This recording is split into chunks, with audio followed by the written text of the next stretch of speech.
Hello friends, Shashi Agarwal channel के अंदर मैं doctor Shashi Agarwal welcome you all.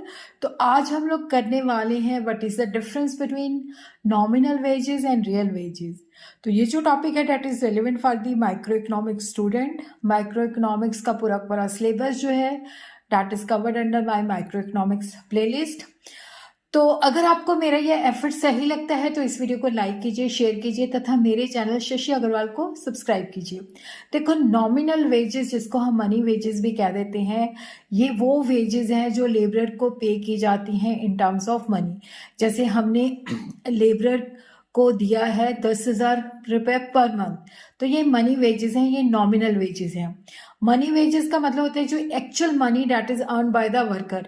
Nominal wages refer to the amount of money which a labourer gets per day भी हो सकती है, पर वीक भी हो सकती है, पर मंथ भी हो सकती है।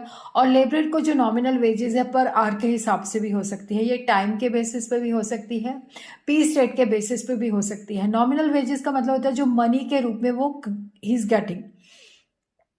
जब हम रियल वेजेस की बात करते हैं तो रियल वेजेस का मतलब होता है कि जो मनी वेजेस हमने उसको पे की है तो वो कितनी quantity of goods and services जो है खरीद सकता है। तो रियल वेजेस जो होती है that is the purchasing power of the money wages. It refer the quantity of goods and services which a labourer gets in return for his money wages. अगर मेरी 10,000 सैलरी है और 100 रुपये जो है प्राइस लेवल है, तो इट मीन्स कि मेरी बाइंग पावर जो है that is 100 goods. Nominal wages हमें बताती है कि एक वर्कर को कितना पैसा मिलता है। रियल वेजेस होती है कि उस मनी के साथ वो कितनी परचेजिंग कर सकता है।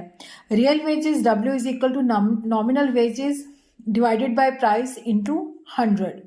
नॉमिनल वेजेस जिनको हम मनी के रूप में एक्सप्रेस करते हैं, रियल वेजेस जिनको हम परचेजिंग पावर ऑफ मनी के रूप में एक्सप्रेस करते हैं। नॉमिनल वेजेस जो होती हैं they do not consider changes in price level और इन्फ्लेशन। जैसे मेरी सैलरी 10,000 से 20,000 हो गई, लेकिन यहाँ पे हम देखते हैं changes in price level inflation के जब इन्फ्लेशन बढ़ती है तो हमारी परचेजिंग पावर पहले से कम हो जाती है। नॉमिनल वेजेस को मनी के रूप में एक्सप्रेस करते हैं, इसको हम गुड्स एंड सर्विसेज की जो क्वांटिटी बाय कर सकते हैं उसमें एक्सप्रेस कर सकते हैं। नॉमिनल वेजेस से हमें स्टैंडर्ड ऑफ लिविंग का नहीं पता चलता, पहले से बेटर हुआ है, लेकिन रियल वेजेस से हमें पता चलता है।